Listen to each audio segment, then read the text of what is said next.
Hello students, आज हम बात करने वाले हैं रस शास्त्र के सिंगल हर्बल ड्रग में आमलकी फॉर्मुलेशंस की। तो पहले हम आमलकी के बारे में जानेंगे।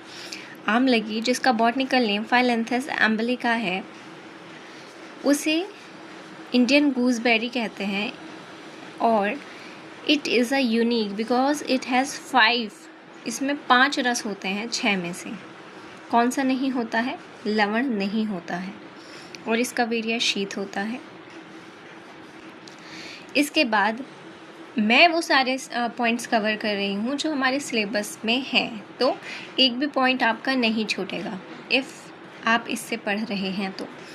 फाइटोकेमिकल क्या होता है? Vitamin C, ascorbic acid, gallic acid, ellagic acid, emblicanin, A and B tannins. इतना ही आप याद कर लें, ठीक है। इसके बाद इसका रस क्या होता है? अभी बताया 5 रस होते हैं एक्सेप्ट लवण। गुण कैसा होता है? गुरु और शीत, वीर्य शीत, विपाक मधुर। दोष त्रिदोषहर है, स्पेशली पित्त का शमन करता है क्योंकि शीत वीर्य है। अब हम बात करते हैं फॉर्मुलेशंस की, जिसमें हम पढ़ेंगे मात्रा, उसका अनुपान, प्राइमरी इंडिकेशंस, फार्माकोकाइनेटिक्स या फिर एक्शन। आमलकी स्वरस मात्रा 10 से 20 ml जो कि स्वरस की होती है। अनुपान मधु मोस्टली सबका होता है और शुगर है। इंडिकेशन इसका प्रमेय है, आई हेल्थ है। इसका इंडिकेशन क्या है? आम्लकी स्वरस प्रमेय में, और इसका pharmacokinetics immediate absorption, high bio availability. क्योंकि ये स्वरस है तो इसलिए इसकी हाई है। चूर्ण की बात करें 3 से 6 ग्राम जो कि नॉर्मल डोज है। ल्यूकवार्म वाटर यानी गुनगुना पानी अजीर्ण में यूज़ करते हैं। और एनोरेक्सिया, कहने का ये मतलब है क्योंकि ये पाचन करती है, चूर्ण मोस्टली पाचन करती है, आप ऐसे याद करो, तो ये भी गर्म पानी के साथ लेंगे पाचन के लिए। अजीर्ण और एनोरेक्सिया में, जी मचलाने में क्या करता है? Act locally on GIT, stimulate digestive enzymes, right. Triphala रसायन 3 से 6 ग्राम क्योंकि ये भी चूर्ण है। हनी एंड घी के साथ मोस्टली हम लेते हैं। एंटी एजिंग एंड इम्यूनिटी है, ठीक है, रिजुविनेटिंग है। Sustain release, act on tissue और धातु को डिजनरेशन होने से बचाता है, उनकी पुष्टि करता है। च्यवनप्राश, इसे तो बताने की ज़रूरत नहीं है, 12 ग्राम इसकी मात्रा होती है क्योंकि अवलेह की मात्रा 12 ग्राम होती है। आप 10 से 15 ग्राम भी याद कर सकते हैं। च्यवनप्राश हम दूध के साथ या फिर पानी के साथ लेते हैं। यूज़ किस में होता है? कास और इम्यूनिटी में। क्यों? लिपिड सॉल्युबल न्यूट्रिएंट्स हैं, cross sell membrane easily, right. धात्री लौंग 2 से 4 रत्ती है। हनी एंड घी के साथ लेते हैं। पांडु, शूल में यूज़, मोस्टली इसे पांडु में यूज़ करते हैं क्योंकि ये लॉ है, तो law is somehow related to pandu, right. तो पांडु में इसे यूज़ करते हैं। मात्रा इसकी कम है, 2 से 4 रत्ती हनी और घी के साथ लेते हैं। इस अनुपान है इसका। Iron absorption enhance by vitamin C, right. इसमें क्योंकि लौ है और धात्री है, धात्री मीन्स विटामिन सी इससे मिलेगा, लौ से हमें आयरन मिलेगा और आयरन के एब्जॉर्प्शन को विटामिन सी इंक्रीज़ करता है, तो इसलिए आयरन एब्जॉर्प्शन एनहांस बाय आमलकी विटामिन सी। आंवले की आदि गुटिका 1 से 2 टैबलेट्स इसमें होती हैं, जिसमें वाटर के साथ हम लेते हैं। अरुचि में यूज़ होता है। स्लो रिलीज एंड टारगेट पित्त, ठीक है।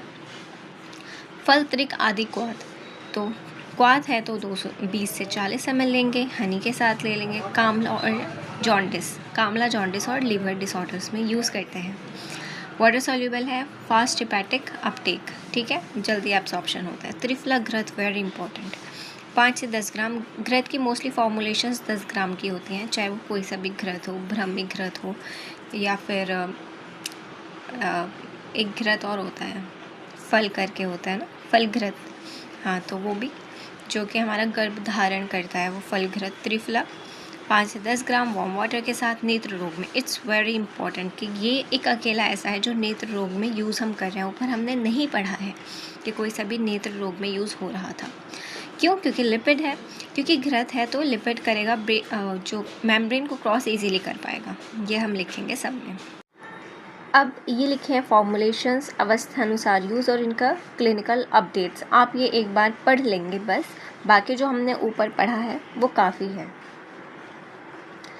इसका गाइडलाइंस क्या है? पथ्य अपथ्य क्या लिखे हम देखो।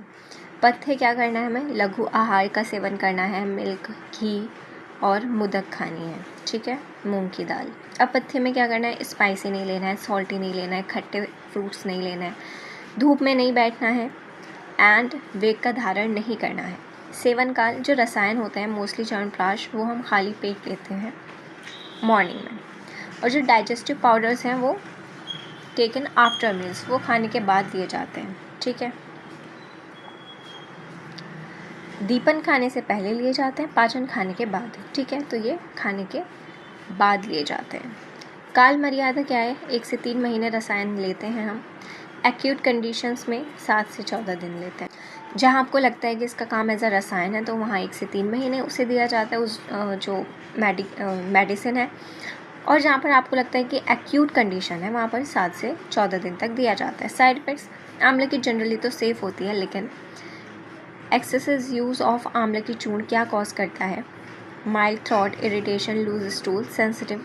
देखो, क्योंकि ये स्टूल को लूज़ करता है, कॉन्स्टिपेशन में यूज़ होता है, तो अगर हम इसे ज़्यादा लेंगे तो ये स्टूल को लूज़ कर देगा, ठीक है। धात्री loss should be avoided in case of iron overloaded, ठीक है, जिनमें आयरन ज़्यादा है उन्हें अवॉइड करना चाहिए। Amalaka is the ultimate healer. Ayurveda emphasizes the agni of the patient. If your agni is very low, even the best rasayan can become toxin. तो अपनी प्रकृति के अनुसार आप औषध लेंगे और इतना आपके सिलेबस के अनुसार आंवले की काफ़ी है, मोर देन सफिशेंट है। अगर आपको इसके नोट्स चाहिए तो हमारे टेलीग्राम चैनल रॉयल आयुर्वेद पर आपको मिल जाएंगे।